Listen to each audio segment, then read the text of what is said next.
오늘 거룩하고 복된 성탄절입니다. 이 기쁘고 좋은 날, 이 땅에 탄생하신 우리 주님을 예배하기 위해 이 자리에 나온 모든 성도의 삶과 가정 위에 하나님께서 부어주시는 은혜와 평강의 복이 가득하며 모든 것이 회복되어지는 복된 날 되시길 주님의 이름으로 축복합니다. 예수님께서 이 땅에 오시기 전부터 하나님께서는 여러 선지자들을 통해서 메시아를 보내주시겠다 약속하셨습니다. 그 가운데 이사야 선지자가 있었는데 그는 유독 메시아에 관한 예언을 많이 했습니다. 오늘 본문은 메시아에 관한 예언 가운데서도 특별히 메시아가 어떻게 탄생할 것인지에 대해서 정확히 예언한 말씀입니다. 그런데 이 예언의 말씀이 나오게 된 배경이 상당히 중요합니다. 오늘은 그것을 먼저 좀 살펴보려고 하는데요. 지도를 하나 먼저 보도록 하겠습니다. 지금 보고 계신 이 지도는 이사야 시대 나라들 국제 그 정세를 표시한 겁니다. 가운데 정가운데 이사야가 살고 있던 유다가 있었습니다. 남유다죠. 그리고 그 위쪽은 에브라임이 있었어요. 에브라임은 북이스라엘의 별칭입니다. 솔로몬이 죽고 난 후 이스라엘 민족은 북쪽 이스라엘 그리고 남쪽 유다로 분열됩니다. 그래서 이 두 나라는 항상 대적 관계에 있었습니다. 오늘 본문 8절에 보면 당시 이사야 시대 남유다의 왕은 아하스였는데 이 아하스 때 북이스라엘이 남유다를 침공해 왔습니다. 북이스라엘은 10개 지파 연합이에요. 남유다는 2개 지파 연합입니다. 따라서 10개 지파 대 2개 지파면 당연히 수적으로나 군사적으로 북이스라엘이 더 강성했습니다. 그래서 전쟁하면 대부분 북이스라엘이 우세했어요. 하지만 이번 전쟁에서 아하스는 북이스라엘의 침공을 아주 잘 막아내고 있었습니다. 함락되지 않고 있었어요. 그런데 얼마 후 북이스라엘이 그 위쪽에 있는 아람에게 군사를 요청해서 함께 유다를 치러 온다는 소식이 들려왔습니다. 아람은요, 저 지도에서 봐도 그렇지만 에브라임보다 더 큰 나라예요. 이 소식을 들은 아하스는 떨릴 수밖에 없었어요. 북이스라엘의 공격도 겨우 막아내고 있는데 당시 북이스라엘보다 훨씬 더 강한 아람의 군사들까지 합세하게 된다면 남유다가 멸망할 것은 뻔해 보였기 때문입니다. 이에 대한 기록이 이사야 7장 2절 말씀에 이렇게 기록되어 있습니다. 어떤 사람이 다윗의 집에 알려 이르되 아람이 에브라임과 동맹하였다 하였으므로 왕의 마음과 그의 백성의 마음이 숲이 바람에 흔들림 같이 흔들렸더라. 너무나도 두렵죠. 이 두 나라가 연합해서 침공해 온다는데 지금 북이스라엘의 공격도 겨우겨우 버티면서 막아내고 있는데 아람까지 합세한다? 그러면 예루살렘이 함락되는 건 시간 문제죠.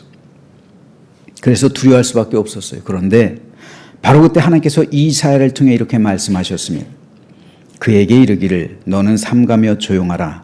르신과 아람과 르말리아의 아들이 심히 노할지라도 이들은 연기나는 두 부직갱이 그루터기에 불과하니 두려워하지 말며 낙심하지 말라. 그들이 아무리 너희를 대적해서 서로 협공하고 침공해 온다 할지라도 그들은 타다가만 연기나는 두 부직갱이에 불과하니 결코 두려워하거나 낙심하지 말라 말씀하셨습니다. 그러면서 하나님께서는 9절 말씀을 통해서 너희가 만일 너희가 굳게 믿지 아니하면 너희는 굳게 서지 못하리라 말씀하셨어요. 그래서 너희가 굳게 믿지에 해당하는 단어, 너희는 굳게 서지에 해당하는 단어는 모두 히브리어로 아만이란 단어를 사용하고 있어요. 아만이란 말은 굳게 하다, 확실하다, 신뢰하다, 흔들리지 않다. 아까 말씀드렸지만 흔들렸다, 심히 흔들렸다라고 말하죠. 이건 아만의 상태가 아니에요. 흔들리는 상태는 아만의 상태가 아니에요. 아만의 상태는 흔들리지 않는 상태, 견고한 상태, 굳게 서 있는 상태, 확실한 상태, 확실하게 믿는 신뢰한 그 상태, 이걸 아만이라고 해요. 오늘 우리가 사용하고는 아멘, 기도 끝날 때도 아멘이라고 하죠. 아멘은 아만의 감탄사이자 응답형이에요. 그래서 아멘 한다는 것은 그렇게 될 줄로 믿습니다. 감탄하는 거예요. 그 사실이 확실합니다. 주님의 말씀이 확실합니다. 내가 그 말씀에 굳게 서겠습니다. 감탄사이자 응답형인 거예요. 그래서 기도할 때 아멘으로 응답하는 거고요. 때로 설교할 때 아멘으로 응답하는 거예요. 그 말씀이 사실입니다. 확실합니다. 그 말씀에 굳게 서겠습니다. 응답형인 거예요. 감탄형이기도 하고요. 그럼 9절 말씀은 너희가 내 말에 아멘하지 않으면 너희는 결코 굳게 세워지지 못할 것이다. 내가 너에게 전하는 이 말 위에 굳게 서지 못하고 이 말을 받아들이지 않고 그리고 하나님의 구원을 확실하게 믿고 의지하지 않는다면 너희는 잘못될 것이다 라는 말씀이에요. 사람의 믿음이 하나님 위에 굳게 세워져 있는지 말씀 위에 굳건한지 하나님의 약속 위에 세워져 있는지 흔들리지 않는 믿음인지 그렇지 않은지는 위기가 다가오면 드러납니다. 평상시에는 모두 믿음이 좋은 것 같아요. 저도 그래요. 저도 마찬가지입니다. 평상시에는 제 믿음도 좋아 보일 겁니다. 그런데 위기가 닥쳐오면 그 사람의 믿음의 본질이 드러납니다. 위기의 순간이 터져 나오면 그 믿음이 하나님 위에 굳게 세워져 있는지 그렇지 않은지 드러납니다. 오늘 본문에서 아하스가 그랬습니다. 하나님 이사야를 통해서 두려워하지 말라, 낙심하지 말라 말씀하셨어요. 너희가 만일 하나님의 말씀에 대해서 아멘 하면 너희는 잘 될 것이다. 그렇지 않으면 잘못될 것이다. 너의 믿음이 말씀 위에 굳게 세워져 있다면, 내 약속 위에 세워져 있다면, 그 믿음 위에 세워져 있다면 너희는 두려워하거나 낙심하지 말라. 하지만 너의 믿음이 만일 하나님의 약속과 그 말씀 위에 세워져 있지 않다면 필연적으로 세상 것을 구하게 될 것이고 잘못된 방법으로 살아갈 건데 이건 아만의 상태가 아니에요. 아멘의 상태가 아니에요. 아하스가 그랬습니다. 아하스에게 이사를 통해서 하나님께서 이 말씀을 직접 전해주셨지만 결국 아하스는 아만하지 않았어요. 아멘하지 않았어요. 하나님의 말씀을 무시했습니다. 선지자 이사를 통해 주시는 하나님의 말씀을 저버렸어요. 그리고 사람의 방법, 인간적인 방법을 따랐습니다. 그래서 하나님의 은혜와 호의를 저버렸어요. 하나님께서 분명히 네가 나에게 아만한다면, 내 믿음 위에 굳게 세워져 있다면, 그래서 나를 신뢰한다면, 내 약속을 믿는다면 두려워하지 마라. 그들은 부직갱이다. 두 부직갱이다. 북이스라엘, 아람, 두 부직갱이에 불과해. 연기라는 두 부직갱이, 타담한 두 부직갱이에 불과하니까 두려워하지 마. 내 말을 믿어라. 내 약속을 믿어라. 이거죠. 아멘 하라는 거죠. 아멘. 근데 아멘 하지 않았어요. 그리고 지도 한번 다시 보여주실래요? 그 위쪽에 아수르가 있어요. 저 때만 해도 이 아수르가 대제국을 이루기 전이었는데 이 아수르에게 결국 멸망당했습니다. 나중에 북이스라엘이 멸망당했죠. 나중에. 그런데 아수르가 그 북이스라엘을 멸망하기 전에 이 남유다가 이 아수르한테 도움을 구한 거예요. 이게 국제적으로 보면은 이게 옳은 판단인 것 같아요. 그렇죠? 아람, 에브라임 연합군, 그래서 유다를 쳐 들어와요. 그러니까 당연히 남유다는 저 아수르에게 도움을 구하는 거예요. 원조를 구하는 거예요. 그리고서 이들을 쳐주십시오 라고 도움을 구하는 거예요. 정치적으로, 국제적으로, 외교적으로, 군사적으로 할 수 있는 옵션이죠. 어쩌면 세상적으로 볼 때 가장 바람직한 옵션이 이걸 겁니다. 아니, 우리 힘드니까 아니면 저 밑에 애굽에다 원조를 구하든 아니면 저 위쪽에 아수르, 아람을 쳐달라고 하든 지도를 보니까 아하스의 마음이 이해가 되죠. 그렇죠. 나라도 그렇게 해야 하지 않았을까요? 근데 하나님께서는 그렇게 말씀하지 않으세요. 그들을 누구를 의지하지 말고 나를 의지하라. 너희가 이렇게 된 것은 네가 아하스는 악한 왕이거든요. 네가 나를 의지하지 않기 때문에 내가 에브라임과 아람을 통해서 너를 징벌하는 것이다. 그러니까 네가 회개하고 나를 의지하게 된다면 내가 너를 구원할 것이다. 그런데 아하스는 자기의 죄를 회개하지 않아요. 도리어 외교적으로 옵션을 선택합니다. 그래서 아수르의 도움을 구하는 거예요. 하지만 그럼에도 하나님은 남유다를 구원하시길 바라셨습니다. 그래서 이사야를 통해서 한 번 더 기회를 주세요. 네 하나님 여호와께 한 가지 징조를 구하라. 네가 나를 못 믿냐? 못 믿게 된다면 내가 너에게 징조를 보여줄 테니까, 표적을 보여줄 테니까 그 표적을 무엇이든지 구하라는 거예요. 히스기야도 구했잖아. 해를 10도 물러가게 해주십시오. 내 병이 어떻게 치유되는지 압니까? 해를 10도 물러가게 해주십시오. 여호수아 해를 10도 물러가게 해주십시오. 그렇게 했죠. 그런데 이 표적을 네가 구한다면 내가 그렇게 해줄게 말씀하신 거예요. 그런데 오늘 본문 10절과 11절에 보면 하나님께서 네 하나님 여호와께 한 가지 표적을 구하라 말씀하시고 있는데도 하지만 아하스는 그것을 받아들이지 않았습니다.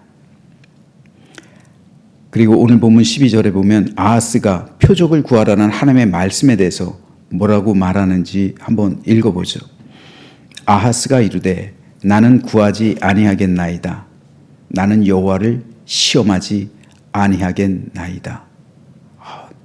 얼핏 보면 굉장히 좋은 믿음 같아요. 나는 구하지 않겠습니다. 표적? 아니요. 나 안 구할 거예요. 하나님께서 직접 표적 구해라. 어떤 표적이든 구하라. 내가 그 표적 보여줄게.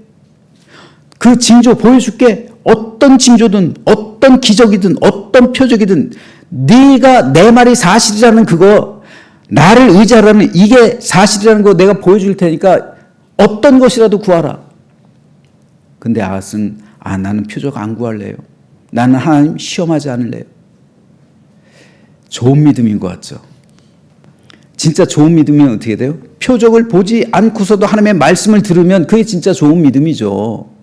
근데 하나님께서 믿지 않으니까 표적을 보여줘. 내가 표적을 보여줄 테니까 믿어. 하는데도 표적 필요하지 않아요. 이건 믿음이 아니에요. 이건 좋은 믿음이 아닙니다. 나는 여호와를 시험하지 않겠다라는 아하스의 말은요, 믿음에서 나온 게 아니라 도리어 불신앙의 표현입니다. 나는 하나님 아멘 하지 않을 거예요. 이 말이에요. 나는 그 말 받아들이지 않겠습니다. 왜요? 다시 한번 지도를 보죠. 이미 아수르에게 도움을 요청했기 때문에 그래요. 이미 아수르에게 원군을 요청했어요. 하나님께 구할 생각 안 했단 말이에요. 근데 이사가 와서 말하니까 아니, 나는 아수르가 있어. 나는 아수르한테 원조를 청할 거예요. 그러니까 표적 안 보여주셔도 돼요. 나 그 표적 필요 없어요. 이 말이에요. 나 하나님께서 뭐 아멘하라고 자꾸만 그러는데 아니요. 나는 아수르를 의지할 겁니다. 하나님 의지하지 않겠습니다. 이 말이에요. 바로 그때 하나님께서 하신 말씀이 오늘 본문의 14절입니다. 그러므로 주께서 친히 징조를 너에게 주실 것이다. 주께서 친히 징조를, 표적을 너에게 주실 것이다. 하나님 표적을 거부하고 아수르를 의지하는 아하스에게 친히 표적을 보여주시겠다 말씀하셨습니다. 그 표적은 처녀가 잉태하여 아들을 낳을 것이다. 즉 처녀가 어떻게 아들을 낳습니까? 이건 인류가 이 세상이 존재한 이후 단 한 번도 없었던 일이에요. 이건 불가능한 일이에요. 그런데 그 표적을 너에게 보여주시겠다 약속하시는 겁니다. 그래서 내가 세상의 구원자가 됨을 알게 하겠다는 말씀이에요. 내가 전능자임을 알게 하겠다는 거예요. 너희를 구원하는 구세주 하나님이 되심을 보여주시겠다는 겁니다. 그리고 이 말씀은 예수님께서 이 땅에 처녀 몸에 잉태되어 세상에 오심으로 성취되었습니다. 이것을 기념하는 날이 바로 오늘 성탄절입니다. 하나님 그 아들을 임마누엘로 부르셨는데, 임마누엘이란 말은 하나님이 우리와 함께 계신다라는 뜻입니다. 성경에 등장하고 있는 표적 중 가장 큰 표적 뭘까요? 모세가 홍해를 가른 표적이요? 해를 뒤로 물러가게 한 표적이요? 죽은 자가 다시 살아난 표적이요? 노아의 대홍수요? 아닙니다.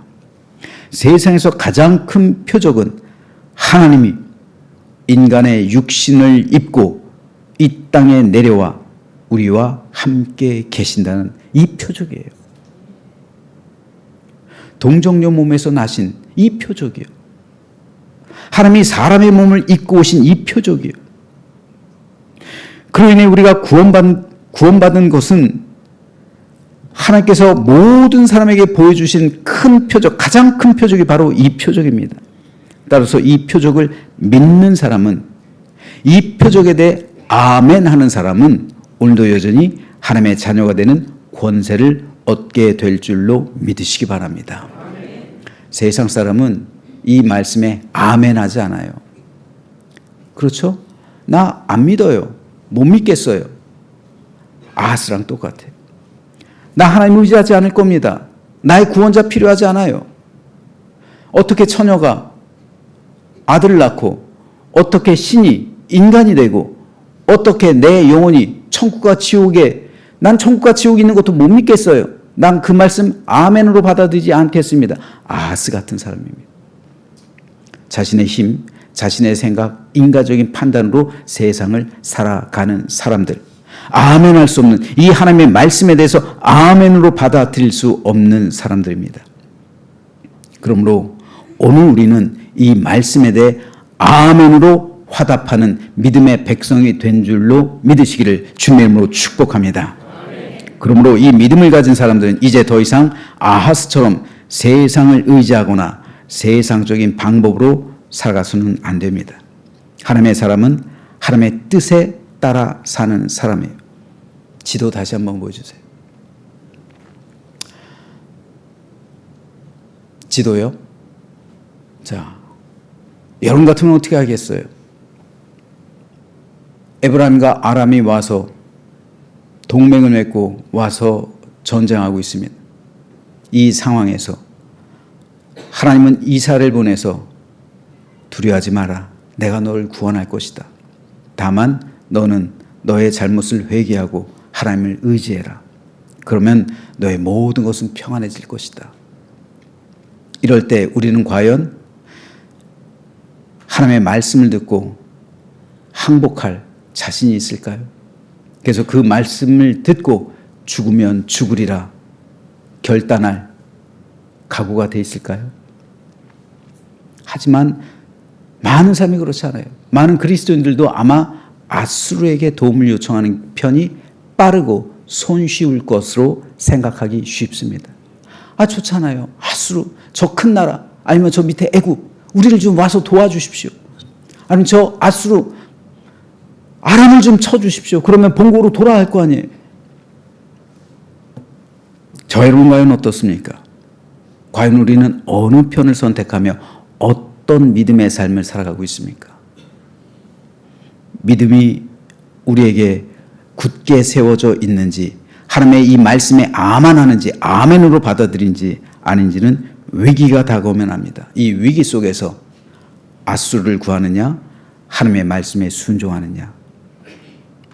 오늘 우리는 이 거룩하고 복된 성탄절 아침에 우리 믿음을 따져 보아야 합니다. 하지만 결국 아수르를 의지했던 아하스가 어떻게 되었을까요? 아하스의 결말에 대해서 역대기서 기자는 이렇게 기록합니다. 아수르 왕 디글랏 빌레셀이 그에게 이르렀으나 돕지 아니하고 도리어 그를 공격하였더라. 아하스가 여호와의 전과 왕궁과 방백들의 집에서 재물을 가져다가 아수르 왕에게 주었으나 그에게 유익이 없었더라. 두 가지요. 그냥 부르는 게 아니잖아요. 뭔가 돈을 줘야지 오지. 용병이잖아요. 그러니까 이 돈을 마련하기 위해서 여호와의 전에 있는 모든 기명들, 왕궁에 있던 모든 금은 보화들, 방백들의 집, 백성들의 집에서 모든 돈을 싹싹 긁어다가 아수르 왕에게 바친 거예요. 이걸 바치고 우리를 좀 도와주십시오. 그런데 결과는 어떻습니까? 돕지 아니하였다. 도리어 그를 공격했다. 야, 이거 돈 받고, 돈은 받을 대로 받고 도리어 그를 공격했대요. 그에게 유익이 없었대요. 그는 결국 죽습니다. 아하스는 결국 죽어요. 그래서 열왕의 묘실에도 들어가지 못합니다. 예루살렘 성 한쪽 귀퉁이에 묻히는 비참한 최후를 맞이하게 되었습니다. 따라서 오늘의 이 말씀은 성탄절을 맞이해서 믿음의 길로 초청받고 있는 우리에게도 중요합니다. 예수님의 탄생과 성육신의 사건은 하나님께서 우리와 함께 계심을 보여주는 표적이에요. 임마누엘의 표적. 하나님이 나와 함께 하시는 이 표적이 가장 큰 표적이라니까요. 지금 저와 여러분 아마도 여러 가지 고민을 가지고, 아픔을 가지고, 슬픔을 가지고, 번민을 가지고, 또한 고난 가운데 우리 교회 출석하신 분도 있을 거고요. 그리고 괴로운 마음으로 이 자리에 나오신 분들도 있을 겁니다. 그렇다면 임마누엘의 하나님께서 오늘 저와 여러분의 삶의 현장 가운데 함께 하시길 주님의 이름으로 축복합니다. 세상에서 가장 큰 표적은요, 이거예요. 임마누엘. 하나님께서 나와 함께 계신다. 고난의 자리에 나와 함께 계시고, 괴로움의 자리에 함께 계시고, 울부짖는 자리에 함께 계시고, 아픔의 자리에 함께 계시고, 번민하고 잠 못 이루고 괴로워하고 갈등하며 세상살이에 힘겨워 지치고 하나님께 부르짖는 그 기도의 자리에 함께 계시는 임마누엘의 하나님, 그 임마누엘의 하나님이 여러분에게 표적이 되는 복된 성탄절 되시길 주님의 이름으로 축복합니다. 그래서 감리교를 시작한 존 웨슬리는 임종하면서 마지막으로 유명한 이 유언을 남깁니다. 세상에서 가장 좋은 것은 하나님이 우리와 함께 계시는 것이다. 세상에서 가장 좋은 것은 하나님이 나와 함께 계십니다. 세상에서 제일 좋은 것은 하나님이 나와 함께 계십니다. 부모님도 영원토록 여러분과 함께 하시지 않습니다. 사랑하는 남편과 아내 함께 하지 않아요. 자식들도 함께 하지 않아요. 형제자매 함께 하지 않아요. 하지만 세상 끝날까지 하나님이 나와 함께 하신다. 이것이 저와 여러분을 향한 가장 큰 표적인 줄 믿으시길 바랍니다. 그래서 이제부터 아멘으로 이 말씀에 화답하면서 주께서 주시는 기쁨과 평강 가운데 하나님의 돌보심을 받고 성령의 인도함 받으며 나와 함께 하시는 임마누엘의 주님, 나와 함께 계시는 그 하나님을 찬양하는 가운데 매일의 삶 가운데 주와 함께 연합하며 승리하는 거룩하고 복된 성탄절 아침 되시길 주님의 이름으로 축원합니다. 기도하겠습니다.